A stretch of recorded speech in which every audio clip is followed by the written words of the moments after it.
নবী সাল্লাল্লাহু আলাইহি ওয়াসাল্লাম বলেন, আমাদের কুরবানির দিন সর্বপ্রথম যে কাজটি করব তা হলো নামাজ আদায় করব। এরপর আমরা নামাজ আদায় করার পরে বাসায় ফিরে এসে কুরবানি করব। যে ব্যক্তি এভাবে তা আদায় করলো সে আমাদের নীতি অনুসরণ করলো। আর যেই ব্যক্তি আগেই জবাহ করলো, অর্থাৎ আগেই নামাজের আগেই কুরবানি করলো, সেই ব্যক্তি তার পরিবার পরিজনের জন্য আগাম ব্যবস্থা করলো, গোশত খাওয়ার ব্যাপারে আগাম ব্যবস্থা করলো। এটা কিছুতেই কুরবানি বলে গণ্য হবে না। নবী সাল্লাল্লাহু আলাইহি সাল্লাম বলেন, যেই ব্যক্তি সালাতের পর জবাহ করলো অর্থাৎ কুরবানি করলো তার কুরবানি পূর্ণ হলো। আর যেই ব্যক্তি এই অনুসরণ করলো সে কুরবানি তার গ্রহণ হবে, আর যে এটা অনুসরণ করবে না তার কুরবানি গ্রহণ হবে না।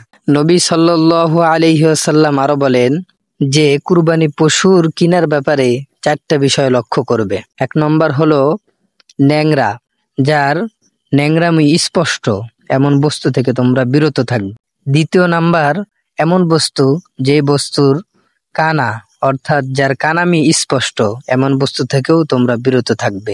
3 নাম্বার এমন বস্তু যার হাড্ডিতে কোনো মজা নেই। 4 নাম্বার এমন রোগা বস্তু যার শরীরের রোগ স্পষ্ট বোঝা যায়।